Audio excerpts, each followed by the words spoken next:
The prairie knew her name before she could say it. Wind rode the grass, like a hand gliding across the ledger counting, remembering. Out, beyond Vadius Mallister's fence line, the horizon loosened into dark, and then into the hard, glittering shape of riders. At first, they were a murmur on the land, hoofbeats like distant surf, a drum that matched the earth's slow pulse. Then the drums came forward, one beat after another, and the night answered. Moonlight picked out a dozen helms. Soon there were more horses shoulder to shoulder, men in war paint, the bright flash of metal and beadwork that caught the moon like sparking coal. They rode with the calm of trained things, the kind of quiet that makes a man notice the shape of his own fear before it has a name. The prairie bent around them, and seemed to listen, keeping the history of that approach in its ribs. At the cabin, a single lantern burned. Inside, a chair sat empty by the stove, where a photograph waited, two faces in a tin frame, already yellowed at the edges. A kettle hissed on the iron, and a blanket folded over itself on the only bed. Outside, the shadow of the riders lengthened up to the very door. Somewhere between a man's bones and the land, something old as hunger said this would not end quietly. But this had begun 24 hours earlier, when the creek ran low, and a lost child came out of the grass. If you like Old West tales that listen to the land, subscribe for more. 24 hours earlier, the prairie had simply been the prairie, wind, sky, and the slow chorus of summer insects. Thaddeus Bear Mallister moved through it, with the weight of a man built for hauling hay and mending fences. He carried his name like an explanation and a shield. Folks said he got it in his 20s when he once wrestled a runaway steer into a corral and held it by the halter until dawn. They meant the story as a warning and an explanation all at once. He accepted both. Barra was a man whose grief fit him like a second coat. The map of the loss where his wife's laugh used to hang, where his son's boot sat by the door, was layered into his days. He let the land feed him and tire him out, until sleep took the edge off the missing. The tintype on his table was crooked, but he kept its glass polished. When he came in from the field, he would pour himself a cup of coffee, sit at the table, and rub the rim of the frame, while he said aloud the things a man who talks to a picture can still say. That morning he had been repairing a fence where the creek dipped low and the cattle came down to drink. The dogs had followed him out, but dropped back to watch gulls in the mud. He had found the child by accidentis. You find a heart in a dark chest, because she was too small for the world she wandered in, and the creek bank had given her up like a secret. She was no more than 8, wrists thin as twigs, hair tangled into a halo of grass. Her clothes were torn at the knees, and her cheeks had the papery look of someone who had forgotten how to be fed. When she lifted her eyes, they were not eyes bred to fear. Exactly, they were eyes that had learned to keep company with it. She had a strand of beads wrapped around one wrist, each bead worn smooth, the pattern deliberate and uneven. A broken bit of leather hung from it, and a single bead transparent with age caught the sun like a memory. Ben knelt with the kind of awkward gentleness a man of his size feels when faced with something fragile. He took off his hat and shaded the sun from her face. She blinked at him as if assessing whether he was part of the wind. "Come on now," he said, because there was nothing else he knew to say to a child who might be more frightened of the words than of the hands. She did not answer, but she did not shrink. Instead, she pointed at the creek and made a small sound that might have meant water. When Bear poured a little from his canteen into his palm and held it out, she drank like a thing that had been waiting a long time for mercy. Bringing her to his cabin was as small a decision as raising a hand in the face of a storm, and as dangerous. He thought of the sheriff, of the men who kept watch at the general store, of the people who would flinch at a Comanche child on his porch. He thought of the stories men told each other by the stove, lost girls, stolen horses, a quick blow for quick reprisal. He thought of the hollow where the funeral had been. He thought, too, of a small hand, the size of his palm, that might have fit into his boy's, and how he had folded that boy's jacket into the casket with hands that trembled. He carried her like something carried in a rush to shelter, like sunlight caught by the brim of a hat. Inside, he set her near the stove, and wrapped his only blanket about her knees. He ladled stew into a chipped bowl, and pressed it toward her. She took the spoon with a clumsy reverence, and ate, as if careful to learn the act. When she finished, she sat and stared at the tintype, the two faces, his wife, with eyes that caught the light, and his boy with his round cheeks looked back at them. She reached out a small hand and touched the glass with the tip of a finger. Her mouth moved. She made a sound that was not English, and then laughed, a brief, startled laugh, the kind that comes when a person finds new names for things. Bear slid his chair closer and watched her as if watching the first flare of a prairie fire. He tried to ask her name. She shaped a syllable that the sound of the creek took before he could hear it. She pressed her lips to the inside of her wrist and touched the beads there, then laid that wrist on Bear's palm. The gesture was not a word, but it was plenty. It was an offering and a plea at once. Word traveled inevitably, with a kind of dry speed that belonged to small towns and long roads. Deputies and preachers and hard-fisted neighbors carry news like they carry whiskey, measured and with intention. By noon, the deputies stood at Bear's gate. Jake Morrison was built of the same straightforwardness as the town. Plain face, square jaw, a hat he kept low. Beside him was Reverend Thomas, his coat smelling faintly of camphor and prayer. He moved like someone who walked on a line of rope and trusted his feet. Cletus Hartwell came last, a thin man with a permanent scrunch in his mouth, as if the world tasted sour. Petchy Morrison, no relation to the deputy, arrived with his hands tucked into his vest pockets, and it looked like he was carrying a piece of gossip he thought might make him important. They stood on the porch while the cabin smelled of stew and the girl's breath came soft from the blanket. The prairie watched them, grasses lifting and falling like a hand fanning a sleeping child. "Thaddeus," Deputy Jake said plain as a ledger, "there's been talk. A girl gone from White Bull's camp, beads like them described." He didn't outright accuse. The law's mouth often warns before it speaks. In his voice was the strain of a man who has learned that a wrong step in the West spins out into a long, dangerous tale. Reverend Thomas cleared his throat. "We must do right, Thaddeus. The people are worried, and we are called to do what is just."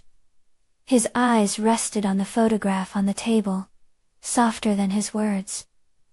Cletus began before anyone else could. "You can't keep her here. There. It'll be caught in trouble. Chief White Bull ain't the kind to miss a child without answer. They'll come riding like a thunderhead." Pete, who had come up to the porch and paused with his hand on the rail, tapped the beads gently. "I've seen a belt like that," he said. "Not long back, at the trading post. Pete Morrison said it belonged to White Bull's kin. He's particular about his patterns."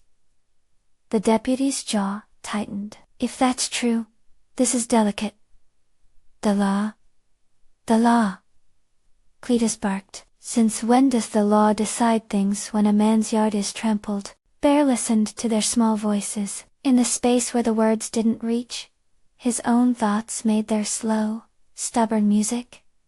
He could return her to the tribe. He could go to town, lay the matter in the hands of courts and men in black hats. He could set the child on a wagon bound for the fort, or he could shut his door and be the one who kept her. He thought of the vein at his temple that throbbed when he remembered his wife's face the way sound remembers a melody. He thought of the small folded boots in the corner that still smelled faintly of rain. He thought of the child's fingers touching the tintype as if that touch could draw memory back into being. "What then?"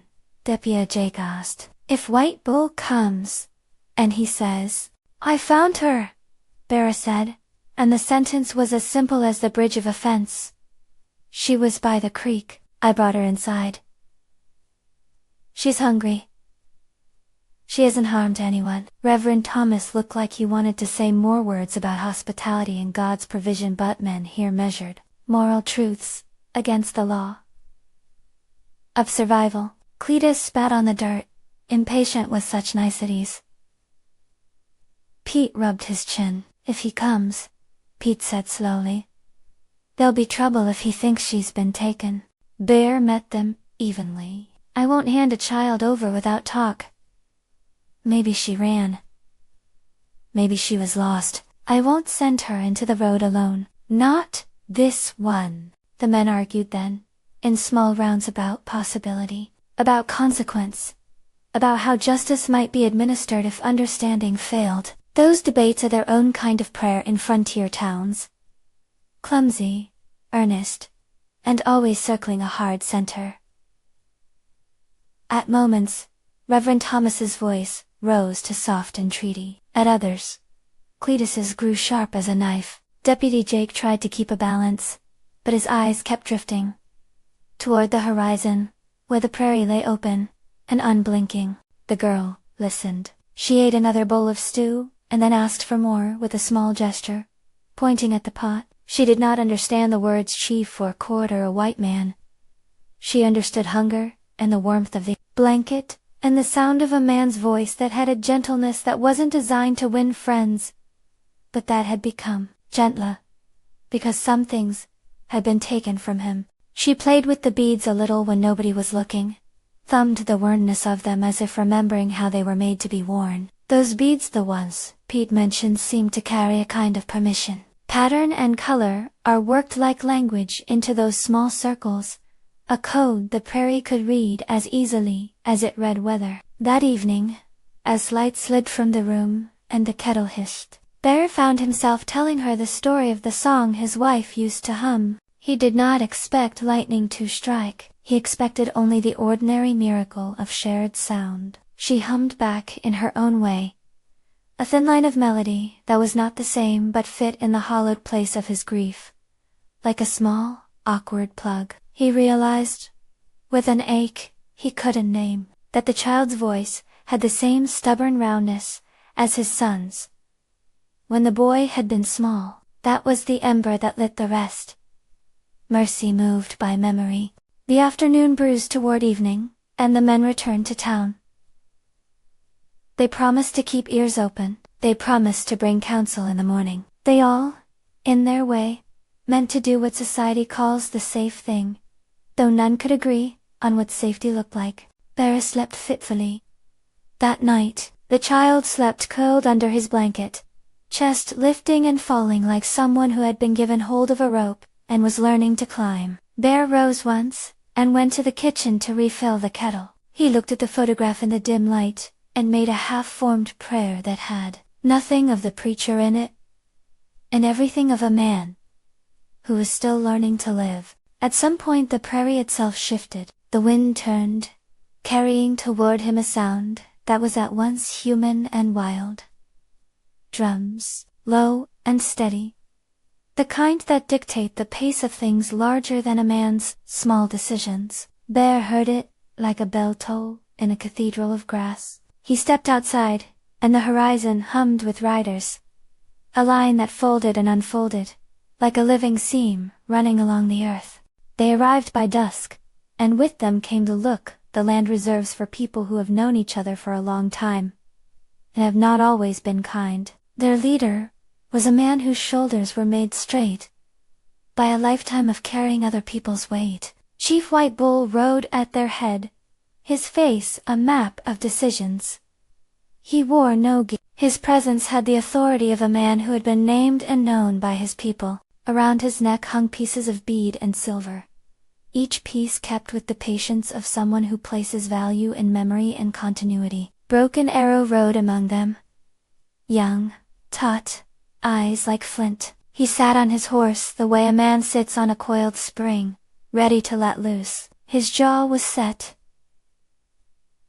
in that stubborn, hot way of youth that believes justice is swift and absolute and that mercy is a luxury for those with no blood in their hands. They pulled up at Bear's Gate, horses breathing, and stamping the ground into little plumes. Men dismounted with the quiet care of practiced fighters. The prairie bent to listen, as if it had ears in every blade. White Bull's voice, when it came, was deep and measured. He did not shout bluster. He spoke like a man naming the boundaries of a river. "Who has my girl?" he asked in a language Bear did not know. The deputy, who had ridden back with the men, translated as best he could. There was a gap in translation, the kind that yawns wide between hearts, because words do not always carry the weight of memory. White Bull's face did not change. He was a man attending to the particulars of honor. Bear stepped forward because there are things a man must answer for. With his chest and a clear mouth, he told the truth. He had found her by the creek. He had brought her in. He had fed her. He offered no more explanation because the truth in that place was a thing you could not sugar. The photograph sat on the table behind him like an accusation and a defense at once. White Bull examined the beadwork the child wore. His hand moved to a familiar motion, and he looked toward the girl with something between recognition and resignation. He asked questions in his language, and the deputy tried to shape them into English small enough for Bear to catch. The girl answered in a tongue Bear did not speak. She said a sound that made the chief's face close for a moment, like a door. Broken arrows spit on the ground. "She was taken," he said in English that was less careful than the chief's words. "We do not leave our own. If she was taken, there must be retribution." There it was. The retina-sharp demand that pulls a community taut. The prairie listened. The wind stopped as if to hear what would be decided. Bear's hands were open and empty. He had in them the child's bracelet and the smell of stew. He had, over 40 years, a kind of stubbornness welded into him. He had also the knowledge that the easy answer the kind men reach for when backing into fear is often the wrong one. "What do you want?" he asked the chief, and his voice was steady, because some decisions had to be made without the safety of shaking. White Bull looked at him in a way that weighed his honesty and found that it had weight. The chief turned to the girl and asked something in his language. The girl placed her small palm against her own heart and then pointed to Bear and made a motion that might have meant, "I am here." She tried to say the name she had been called, but the word lodged at the back of her throat like a bird against a window. The chief's mouth softened in a manner that surprised Bear. He was a man of consequences. He also knew the slow calculus of truth. He indicated through the deputy that the matter should be taken to the council. Such decisions, he said, were not made on the porch with men who have different understandings of justice. The elders must be consulted. Time must be measured as a thing that cures and clarifies. Broken Arrow's jaw tightened. He shifted his weight, as if ready to strike. He wanted it immediate. He wanted the thing balanced with a blow. White Bull's hand moved to stop him. The single, deliberate motion of authority. "You say, council?" Cletus sneered. "You'll hold a council, then see what comes of it. Mark my words. There'll be men dead before they've smoked a pipe. Or there'll be words," Reverend Thomas countered. The preacher's voice thin but tenacious. He had come to Bear's side, and stood as if the house of God had come to rest on his shoulders. "Words can bend a hard thing." The deputy kept his hand near his holster like an offering and a warning in the same breath. He and White Bull spoke quietly about process, how the elders would be gathered, where they would meet, and whether a man would be safe to ride with his own when the council met. There is a choreography to such meetings. Who sits? What is offered? How long a quarrel must cool before talk becomes possible. Bear felt the weight of years in the chief's gaze. White Bull asked the deputy for assurances that no harm would come while the matter was set before the elders, that neither side would escalate in the dark. Deputy Jake offered the smallest nod he had and spoke the cautious words that law requires. "We will not start anything tonight. We'll take it to the council." The drums thudded like a heart in a hand. The riders rearranged around the cabin as if to make a ring. The girl sat inside, her small shoulders barely moving behind the window's dim glass. She watched the figures outside the way a child watches a weather front approach. That night, men did not sleep easily. The prairie held its breath, and the air tasted like iron, and the promise of rain. Bear took the photograph from the table and set it into his pocket. He walked to the doorway and stared into the black where the horses stamped and lanterns made little suns. The porch board creaked under his weight. For all of his solitary life he had known this land's patience, and its capacity to witness. Tonight, the prairie held its memory like a thing that could be called upon. A counselor of the tribe. White Bull, said at last, through the deputy, would be sent to fetch the elders. They would convene by first light. The deputy promised to ride with the men to ensure no rash action. Broken Arrow paced like a caged thing. His impatience made him dangerous and honest. Cletus spat again, and then cursed softly. Pete hung back, eyes shifting between the chief and the girl, as if watching to see whether the beads would speak more truth than human tongues. Bear closed the door with the sort of care that is both practical and ceremonial. He heavy-footed into the kitchen, and boiled water for coffee that tasted like surrender and hope at once. The girl slept beneath the blanket, her hair falling over her forehead like a flag. He wanted to put his hand on her hair, and smooth it away, in the old, parental way, but there were boundaries he would not cross without a name to hold, without the permission of a child's mouth. He sat at the table, and for a long time he only listened. The prairie whispered to itself beyond the window, the grass speaking in its dry tongue about things long past. He imagined the elders assembled. White hair, hands that had done equal parts harm and help, faces carved by the weather of decisions. He imagined the scales of justice in the simplest terms. The tribe wants its child. The settler claims mercy's shelter. And in the middle stands a man whose life has been pressed flat by grief. To bear mercy had become not the absence of consequence, but the acceptance of risk. He remembered his wife's hands calloused, patient lifting him when he had been weary. He remembered his boy's small, fearless laugh like an incantation. Those memories had taught him that kindness is not always bright or safe. Often, it is the most dangerous currency a man can spend. Dawn came with a pale throat of light. The riders were gone from Bear's View, pulled back to their encampment to bring elders and counsel. The deputy went away with a promise to return. The town resumed its steady, small talk. Men halting in the street. The general store's bell nuisance, sweet as a bystander. Cletus spat in the dirt, and muttered that he had told them so. Bear walked out to the creek in the gray light. The child had followed him.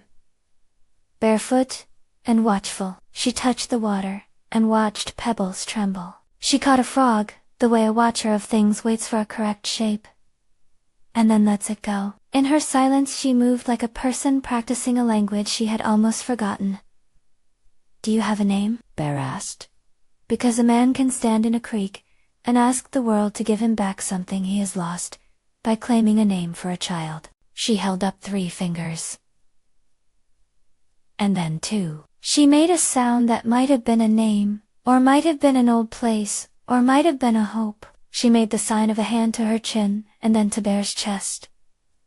He swallowed. Names matter, because they tie the person to the world. They are the anchor by which a community can see a soul. When he returned, he had decided what he could do and what he could not. He could not turn away the child who had been given to his care. He would not hide her in the ground, and pretend he had not known. He could, however, ask for mercy to be measured, rather than enforced at first sight. He would let the elders take time to speak. He would place himself in the path of possible danger, if that was what it took to buy this child the chance to speak for herself. He prepared his horse, as if for a simple ride, tying the cinch tight, and slapping the saddle with the practiced annoyance of a man who knew beasts better than people. He packed a few things: a blanket, his wife's old handkerchief, the tinned cup he had drank from at every meal since the funeral. He tucked the tintype into his vest where its glass would not break. When the sun climbed higher, the sky grew thin and fierce. The prairie folded into heat. Men and horses moved like black marks on a sun-washed page, and a faraway line of dust announced the return of riders. White Bull's party returned with elders in their company, faces older than the chief's.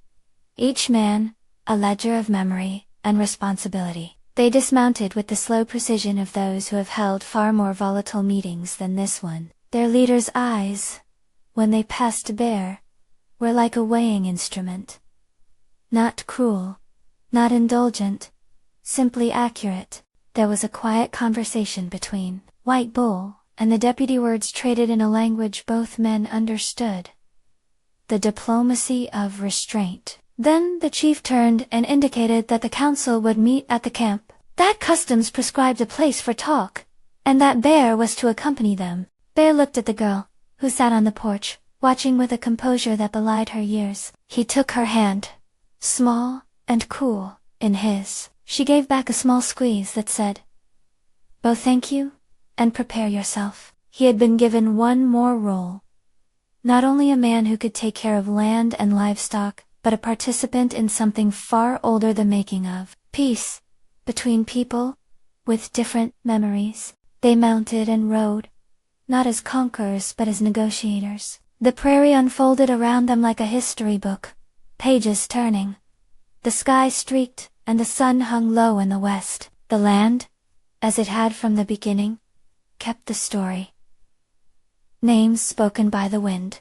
Footsteps pressed into the clay. They went on the trail the riders left each season, past the forked mesquite and the boulder that looked like a sleeping dog. Bear felt the eyes of his neighbors, the deputy, the preacher, Pete's on his back as he rode. Cletus had stayed behind with the others, muttering about the foolishness of a man who would let strangers dictate to him. The drum rolled on the horizon, like a bad weather warning. They reached the encampment. As the shadows lengthened, fires had been pitched, and blankets spread. Elders sat in a circle, and watched the approach with the patience of people who have known the value of silence. The air smelled of coffee, and the temps of horse sweat. The prairie sat around them, the witness, the keeper of names. Bear dismounted and offered the chief the shallow bow of a man grown up amid the high plains manners. He thought of his own father and the way he did it, no attempt at ceremony, just the plain reality of a man meeting men on common ground. The girl's hand stayed in his. She leaned close and whispered something into his eye, rather a prayer, or a story he could not understand. He squeezed gently, as if to tell her that words were not the only currency here. Then the council looked to him, quiet as the land itself, waiting to see if a simple act of kindness could hold when pressed by the weight of honor and anger.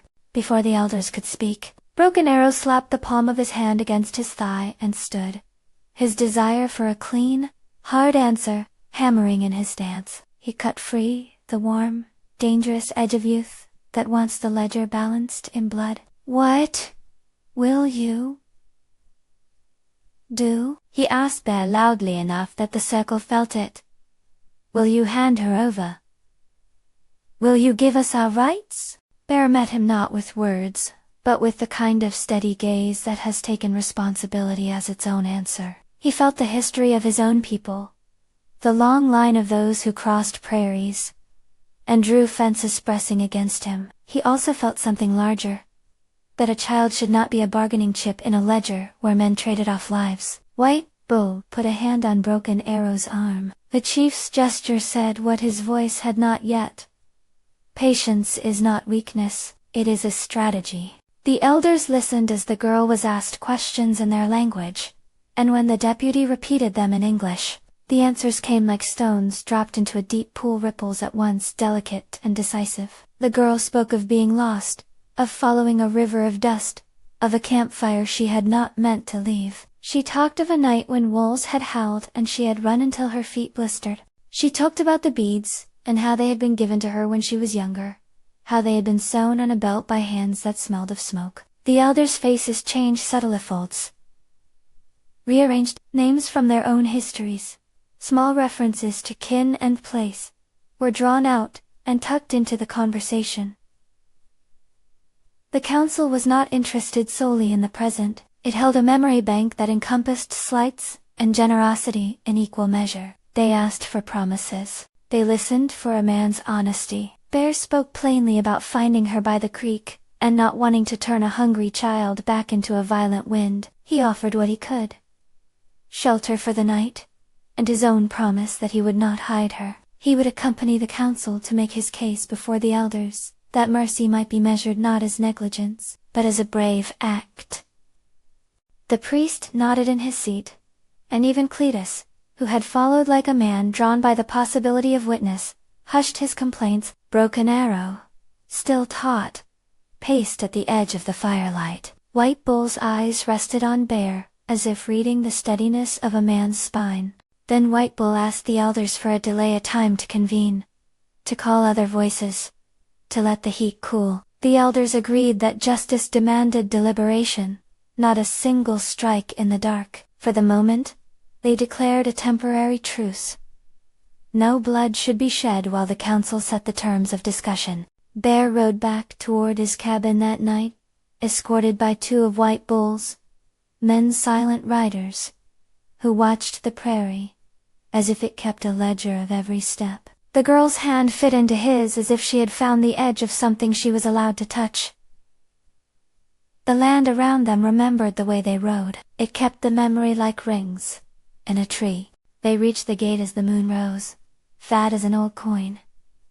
The candle on the porch guttered. Inside, the stove hummed, a dull, constant note. The photograph lay on the table, waiting for its place in the story. The prairie exhaled, holding the night's events in the hollow of its field. Bear sat at the table, and tried to imagine the climate of the coming days. The council, the arguments, the elders' wisdom. He thought of what he would promise, not the hollow words of men who wanted accolades, but a real bargain. If the tribe would forbear violence, he would promise to offer shelter to any member of the tribe in need. Not for show, not for pity, but because an agreement that asks a man to act differently is the only currency that makes lasting peace. The girl watched him stack the dishes, and then set the tin cup aside. She touched his sleeve, and made a sound that might have been gratitude, or might have been a new name. She had not yet told him her true name. The one the prairie heard before morning might have been a rumor.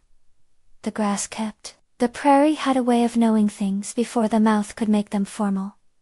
It remembered every footstep, every name whispered into its folds. It was, tonight, keeping her secret like a promise.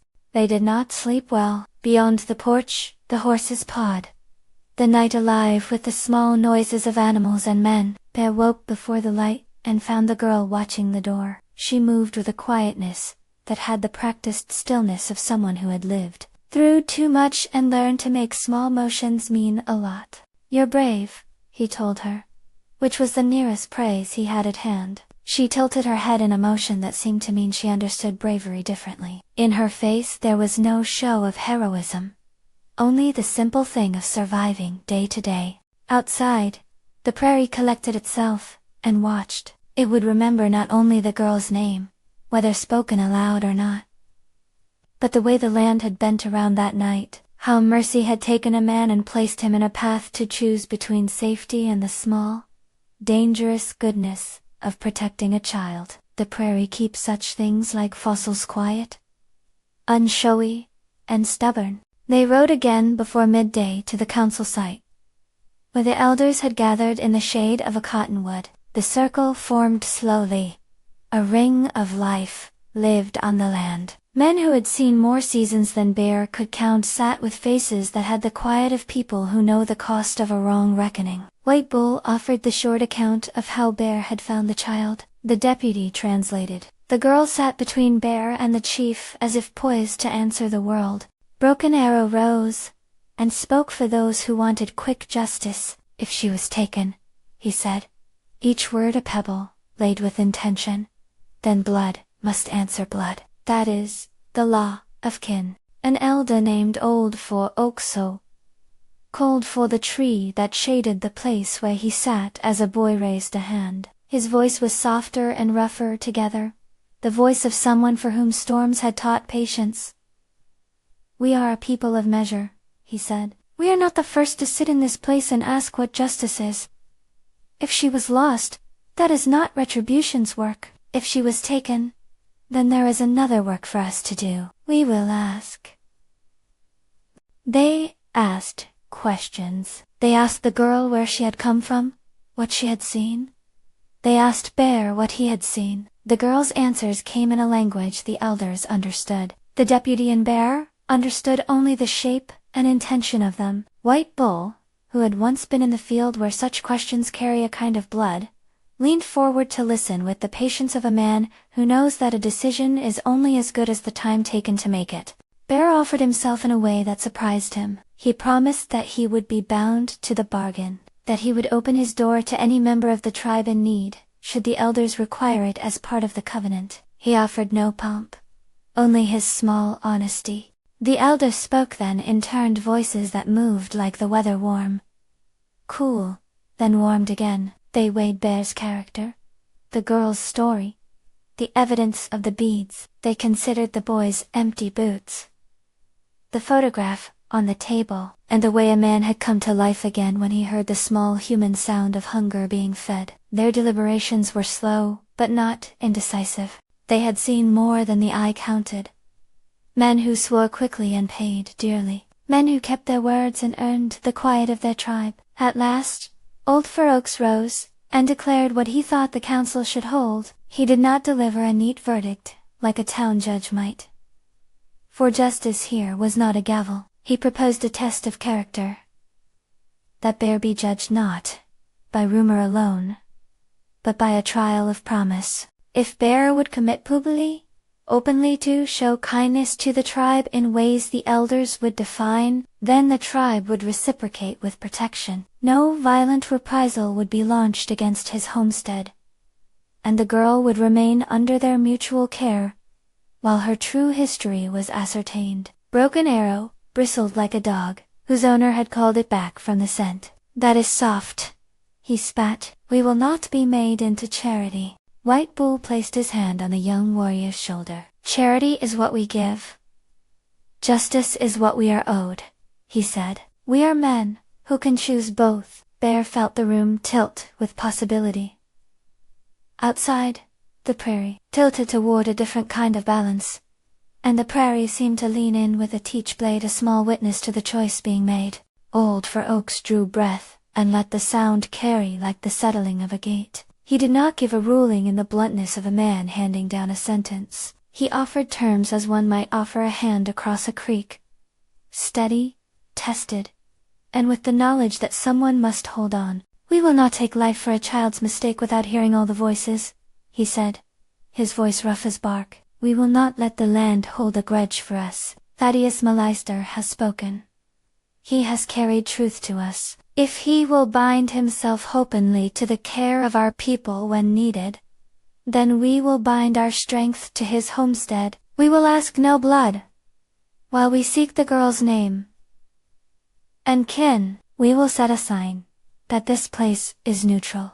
We will not ride with knives drawn, unless we are provoked anew. There was a murmur in the circle, some assent, some skepticism. Broken Arrow paced and spit softly into the dust, unhappy with compromise the way a young man is unhappy with a lesson his heart has not been taught yet. White Bull's face, however, betrayed a slow uncoiling of relief. He had the look of a man who had held storms inside his chest, and was grateful when clouds broke without lightning. Bear stood and folded his hands together as if knitting themselves into a promise. He felt the eyes of both camp settlers, who had once shared his bread, and warriors, who had always kept their people's archives, in bead and story. He spoke, without flourish.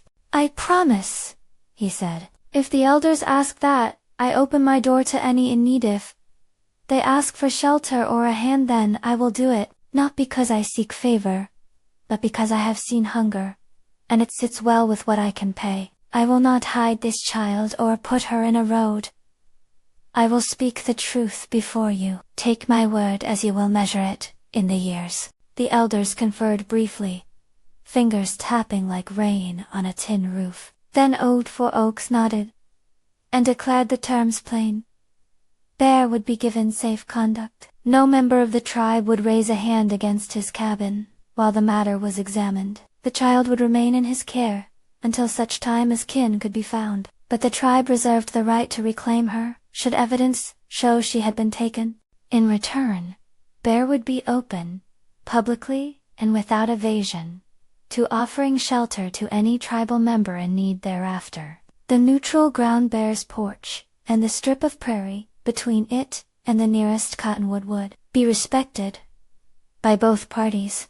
A silence that had the weight of rain settled, and Broken Arrow sat back down with the look of a man not yet convinced but tempered. White Bull reached across the small space between him and Bear and placed his hand upon the rancher's shoulder in a gesture that carried fewer words than either man needed. "You are brave," the chief said, translated slow and steady, "and brave men make hard bargains. We shall watch your hands as you watch ours. If you keep your words, the land will remember that we kept ours." So, the council close. The elders moved with the deliberate slowness of those who have weighed many winters, and the riders prepared to leave with the quiet that follows a decision. Bear rode back to his cabin, under a sky the color of old pewter, the girl's small hand in his. There were no songs or triumphs, only the careful measurements of two peoples, finding a way to live with the same horizon. Back at the ranch, the first threads of a different life began to weave. Word of the council spread slowly like a seed caught in a mule's mane. The town eased into a new rhythm. Men who had been ready with hot words now lowered their voices when they passed Bear on the road.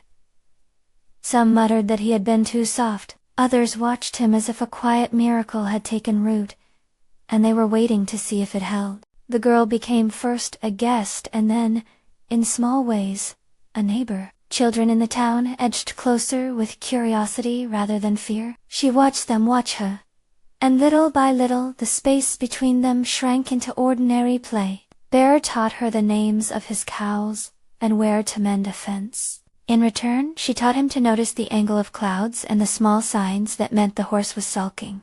She learned English in broken steps that sounded like music, in a house made for fewer voices. And in exchange Bear learned to see the world through the economy of bead and pattern, how a particular arrangement on a wrist could mean family, how a certain knot in leather could mark years of travel. Years moved as they always did, quiet and remorseless. Sandapak's requirements proved themselves not a single ceremonial act, but a lived practice. A traveling hunter with a broken leg came to Bear's door one winter. The man had been part of a band that camped near the trading post, and he had been rescued and kept until he could walk. A grandmother with a cough was given a corner near the stove, and stood. Each time Bear opened his door, the elders nodded as if a debt had been called and paid with small, reliable coin. The girls, beads those first worn, and those later repaired with patient hands, became a small bridge.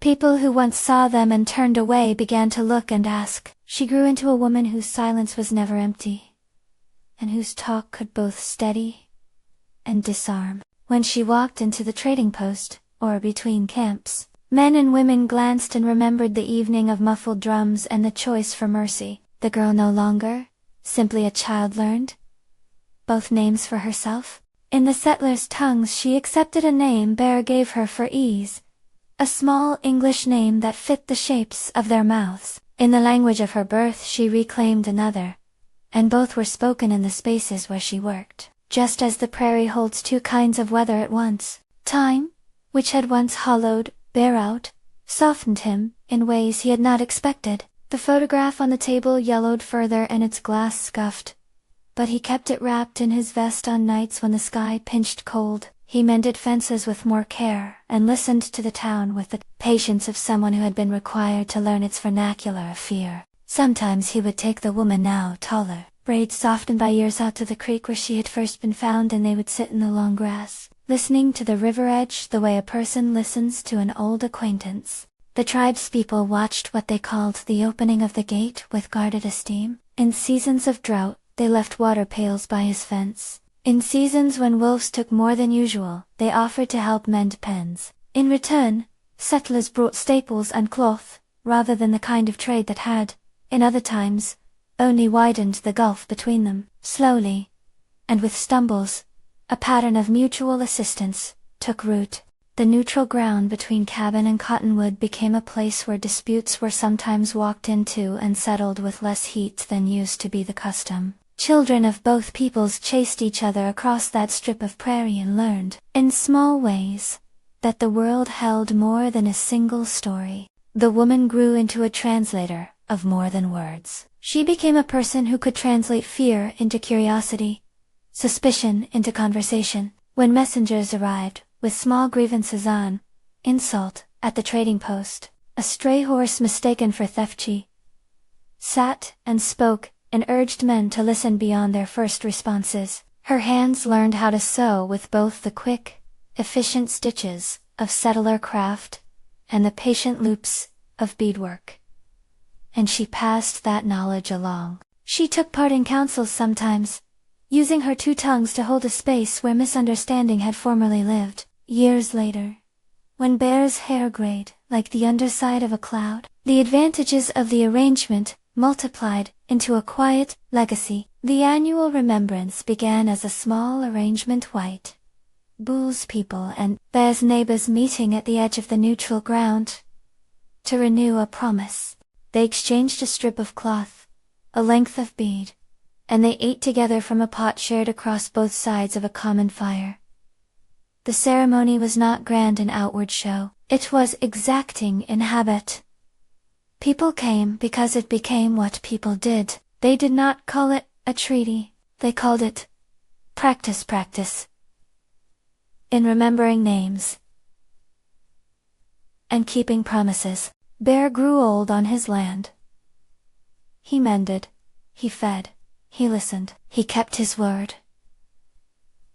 In winter, when the creek held its breath and frost stitched laces on the fence, men from the tribe would ride by and leave a saddled horse nearby as a sign of respect. When the woman, now a grown leader of a kind that earns its name, quietly walked into town with a child at her side, the townsfolk nodded, as if acknowledging that their lives had changed by the sum of small mercies. When Bear's Day came, it was not marked by the violence Broken Arrow had once called for, nor by some theatrical crowd. It was a slow, kindly thing. His breath thinned like a distant bell, and he sat in the same chair he had once sat in while talking to a photograph. The photograph, now soft around the edges, lay on his breast as if preserving his old conversation with the dead. People came to his bedside. The preacher with hands that still smelled of camphor. Deputy Jake, who had aged like an old fence and kept its posts. Cletus, who had turned less sour as his hair thinned. White Bull's emissaries rode in with quiet faces. The woman, taller now, and named in both tongues, stood at the foot of the bed with a child clinging to her skirt. They spoke then not of pledges made under duress, but of lives made by small, steady choices. The elders who had once debated at the cottonwood sat in the doorway of Bear's house, and told a story of a man who kept a promise when keeping it cost him little in goods, and much in suspicion. White Bull's voice came faint through translation. He kept the land's honor as well as ours. Bear died, as he had lived surrounded by people who had come to think of him as at once neighbor and kin. They buried him on a small rise that overlooked the creek where he had found the child. The ceremony was a gathering that did not pretend the past had been erased. Rather, it acknowledged the weights various people had carried. The woman placed a strand of repaired beads into his coffin, a grave kindness that had once been a small, fragile argument about what could be called mercy. After his burial, the neutral ground endured. The yearly meeting grew into a day when stories were told, and when beadwork and coffee changed hands with equal ceremony. The woman, no longer simply the girl, became a bridge whose life bore the trace of that night's drum beats and the choice made at Bear's stove. In time she sat in councils not as supplicant but as an advisor. Her tongue had learned the measure of both languages, and she used it to keep the ledger of small wrongs from becoming fatal. Old stories, it turned out, had little appetite for absolute endings. They folded into the land, the way weather folds into seasons. Children grew up who had never known a time when the two groups did not trade cups of sugar or listen to one another's news. They played in the neutral strip of prairie that had once been a fault line, and the beadwork the woman taught them carried meanings, stitched by both worlds. Years later, a little girl who had heard the story of the first night asked the woman at the creek why the prairie seemed to listen when people said names. The woman knelt and let her hand settle on the grass, feeling the thin tremor of insect life beneath her palm. "The prairie remembers," she said. "It keeps names like stones keep water. It holds them so that when you call one, the ground answers. It knew me before my mouth could find the shape of my name. It kept it until others learned to call me without taking away what I had." And the little ones, who liked the sound of such things, repeated the line as if it were a spell. The prairie knew her name before she spoke. Decades after Bear's hands were quiet, the neutral ground still held its rituals. Traders and elders and settlers shared dirt and coffee and small grievances that wore out in the telling. The woman's children and the neighbor's grandsons played where the fence had once been a border. The bead that had once won a man's suspicion now lay on the trading post counter, as a pattern men asked for when they wanted to show they understood. So the prairie kept its ledger. It held, in the damp of dawn and the long scrape of wind, the memory of a night when drums had announced danger, and a man had answered with soup and a blanket. It kept the name the girl had in the private geography of her birth and the small English name Bear had given her so town mouths could shape it. It was witness enough to hold both without contradiction, and in that holding a new story was born. Mercy is a decision that arranges the future as much as the past. Some told the tales simply.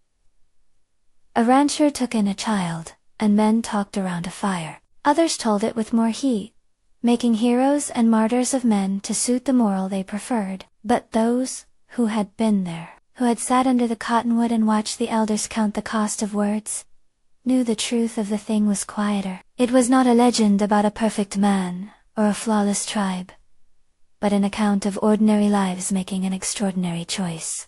In the end, when the wind slid low across the grass, and the horizon was a long, honest line, the prairie kept time with a patience often mistaken for silence. It remembered the child's weight, the way Bear had taken her in, and the counsel that chose to tie honor to mercy rather than blood. It remembered broken arrows, impatience, and White Bull's restraint, Reverend Thomas's prayer, and Cletus's complaints. The land kept all those things, and in keeping them it made a place where a girl's name could be held before anyone needed to call it loud. The prairie knew her name before she spoke, and it remembered it long after, with the simple, true fidelity of grass to sky. If this story stayed with you, click to hear another tale where a single choice changed more than a life.